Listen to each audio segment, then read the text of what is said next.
Now that the social engineer has fixed the computer, and of course for many victims of a scam like this, they will believe that their machine has genuinely been fixed, it's time for them to monetize the scam. Let's have a quick look at how they attempt to have me pay them, and then we'll wrap up by seeing how the social engineer responds when the tables are finally turned on them and they realize that they're the ones who've been socially engineered. So have you got the form on your computer screen? Yeah, I see a form. So just hold on for a moment. Now start filling up the form, okay? Oh, how long is this going to take me? Oh. All right. I complete the registration form using the pseudonym that I've used throughout the call. And now that they have my personal info, or at least they believe they have my personal info, it's time to charge me some money. Now what you have got on the computer screen at the moment? Available plans, remote tech support, direct tech support. Okay. So just leave the mouse for a while, okay? So I need to send an email to the technical department and get the fix from their end, okay? Righto. Just be with me for a moment. You don't have to do anything from your end, okay? Righto, mate. All right. Yeah, just hold on. Just hold on for 10 seconds, okay? Okay. I'm getting hungry though. Yes. No, just hold on, okay? So right now, sir, you are going to get the form in your computer screen, okay? Yeah. And the session will be put on hold. No one can see the form in your computer screen, okay?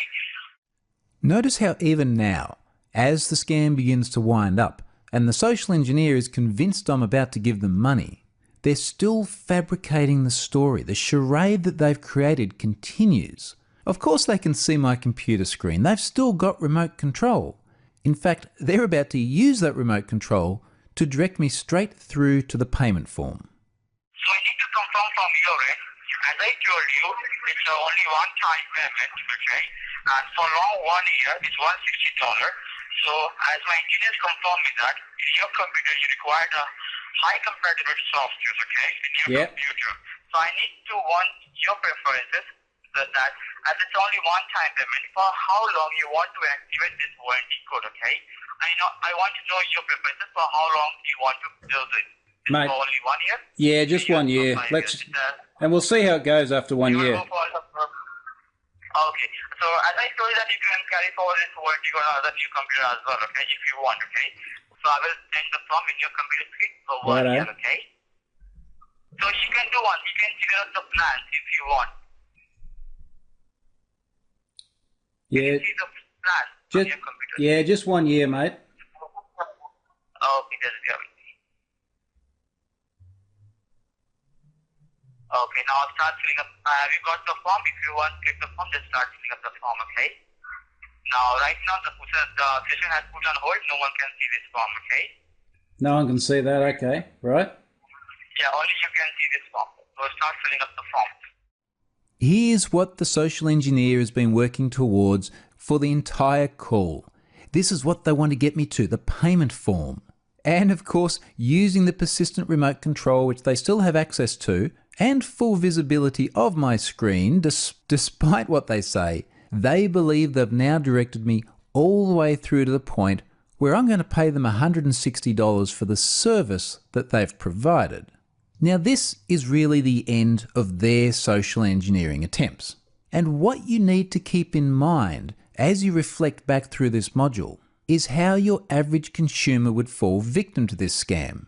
The more technically adept among us would have realized that there were many inconsistencies and warning signs very early on of a technical nature. But consider the random cold call nature of the scam. Most of the people they talk to are not going to be technically savvy. Now combine that with the social engineering tricks that we've seen so far. Everything from the air of authority being from Microsoft, the demonstration of the vulnerabilities, letting the victim browse through the errors themselves, and then finally having the social engineer create that debt by providing the license key and cleaning the solution.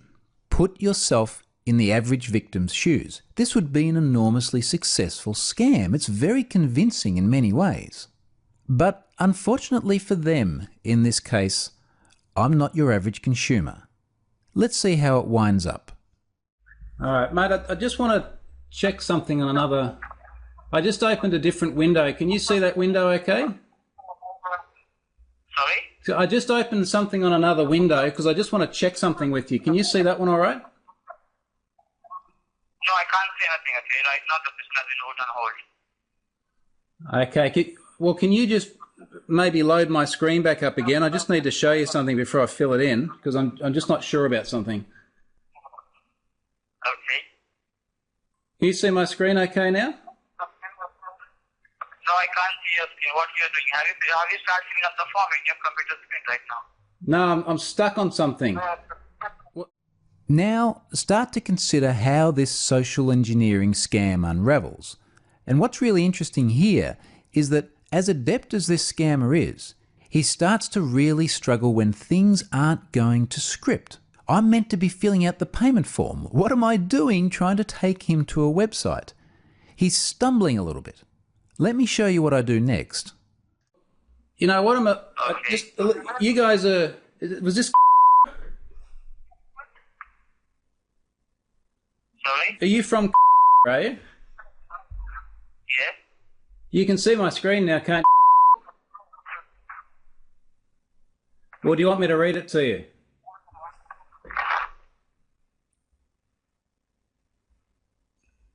You there, mate? The long silences as the penny finally drops demonstrates that yes, indeed, the social engineer, or in this case, the social engineered, can see my screen. He's now looking at an article about his company having been dropped by Microsoft due to running this scam. Let's put this back in a social engineering context for a moment. He's struggling to adapt to unexpected changes in the script. This is not the way the scam is meant to go. A more competent social engineer wouldn't be so lost for words so easily. They'd have a ready comeback. They would attempt to distract the victim and get back on track, back to payment. But in this case, he's really not sure what to do. Yes. Can you see my screen? In which party you are in? Sorry? Okay. Can you see my screen? Okay, just hold on for a moment. I will ask the technical department to get back on once again the access on the computer, okay? Okay, let's do that. Yes, right now I can see. Yeah. Okay. I can see. What is this? What can you see?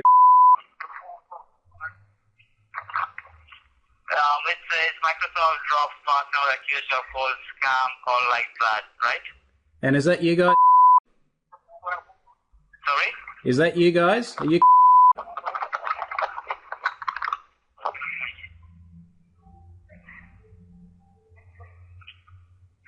It's getting awful quiet there.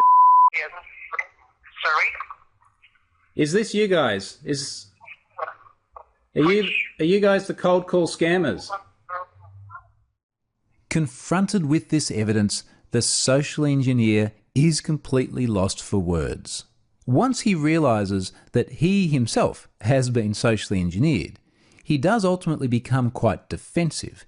In fact, this video goes on for about another 10 minutes after this. So if you want to see the whole thing, go and check out my channel on YouTube. Needless to say though, he becomes very defensive and somewhat aggressive, and in fact is quite certain that he is providing a legitimate service, despite how much misdirection and outright lies have been told in order to get to this point. Now I'll leave you with one final thought related to this particular scam. I've had a number of people say to me, perhaps this is just operators following a script. All they're doing is going through the process and they themselves are not aware that they're not actually solving any legitimate problems. In case there's any doubt whatsoever as to the types of people that are making these calls, go and have a listen to some of the other ones on my YouTube channel. And I'll say this here, they would be totally inappropriate for reproduction in a course like this. They very quickly get quite abusive, quite crass, and in some cases very inappropriate when the social engineer realizes they've been had. And it's a good reminder that as basic as this scam seems, at the end of the day, Social engineers like this behave pretty much as we'd expect. So that wraps up the most important parts of the cold call that I wanted to share with you here. Do go and listen to the whole thing on YouTube if you're interested. Let's go on now and wrap up the module.